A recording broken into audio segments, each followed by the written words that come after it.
these right here, they're the Sennheiser and Drop HD8XX. It's basically a collaboration between Sennheiser and Drop. And let's take a look at the HD8XX. So I'm gonna go ahead and open that up for you guys.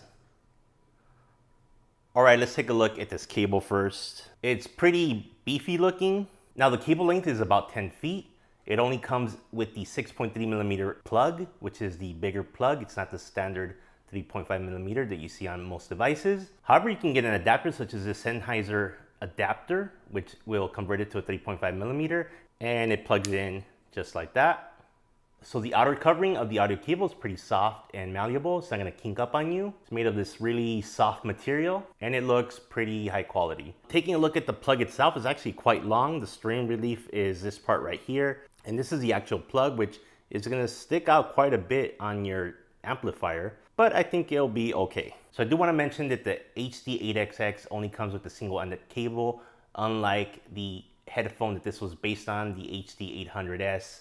That comes with both a single-ended cable and a balanced cable in case you have balanced audio equipment. So you are gonna have to purchase a separate balanced audio cable for these if you need that. All right, and let's take these out, take a closer look. Of course, the audio connectors are proprietary, so that's gonna add to the expense of finding a balanced audio cable if you need one. So yeah, this is the top of the headphone here. It's got a nice metal band you see right there. Really adds to the aesthetic of it. So first thing that I do notice is that these are primarily made out of plastic. That's what makes them so light. There is a metal grill right here and you can kind of see the driver inside. It's got like these metal accents here. I'm not quite sure what those are for, but it adds to the aesthetic of the headphone. They're labeled left and right. The pads actually look very thin as you can see here. But yeah, the opening is quite deep there and you should be able to fit your ear in there quite easily. So these headphones do articulate like this as well as like this. So you should be able to comfortably fit them on your head and hopefully create a tight seal. The padding on top feels very nice and plush. Definitely gonna help with comfort there. So as far as adjusting the ear cups up and down on your ear, there is a smooth transition right here. And there are lines to tell you where you're at so that you can adjust both sides to the same length. All right, I'm gonna quickly put the HD8XX on my head and tell you guys how it feels on my head. So wow, these are probably the lightest headphones I've ever tried on my head. They're very light. You hardly notice that they're on. So I actually have a pretty big head, and as you can see here, I went all the way up to 4 bars as far as extending them, and you can go even further. So if you have a really big head, these will fit you just fine. Same thing with the ear cups. My ears fit in there and there's actually plenty of space around my ears with these ear cups. So this little ring right here is supposed to be midnight blue, which is Drop's signature color. However, it looks black to me. Maybe if you hold it up against the sun, it looks blue. So if you're worried about that, don't even worry about it. It looks black to me. I mean, they definitely look high end. So they're very well built. They're super light.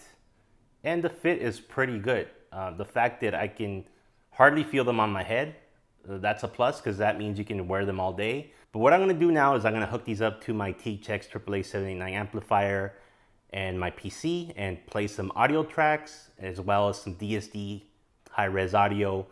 Also, I'm gonna do some gaming. I'm really interested to see how these do with gaming. So I'll be right back with my impressions of that.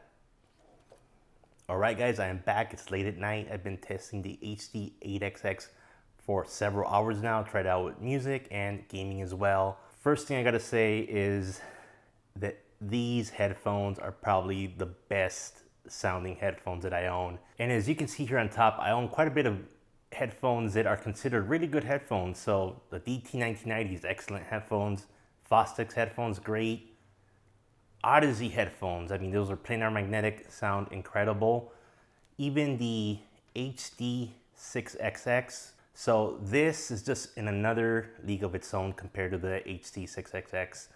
You really can't compare the two. I mean, the level of detail and crispness that you get from the HDXX is really something. It's really incredible. So yeah, guys, these sound amazing. Now, I think these were a good buy for me. Now, for you, that may differ. You may be in a different stage in your audiophile journey. But for me, this is kind of like a logical succession to some of these headphones here. Yeah, I think where these headphones really shine is the very wide soundstage you get with these, as well as the level of detail and the crispness. I mean, it's so clear. You can hear the music so clear and all the little details in the music. I'm hearing stuff that I've never heard before in songs.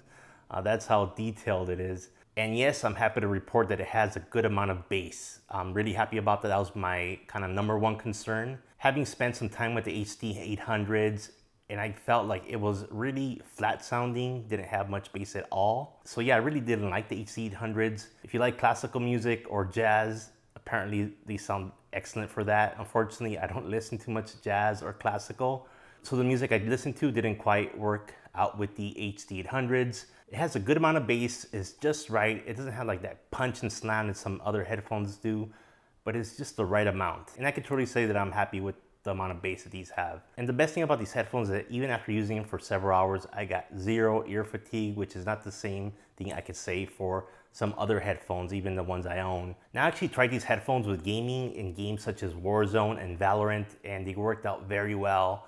In Warzone, you can hear a lot of the detail. It almost sounds like people are running around in heels. You can hear footsteps pretty well as other sounds. In Valorant, these came very handy as I was able to tell exactly kind of where the enemy was as they were coming up behind me. Really saved me a few times. But yeah, there it is. My first impressions of it is that they're really detailed, clean sounding headphones. Until the next video, I will see you then.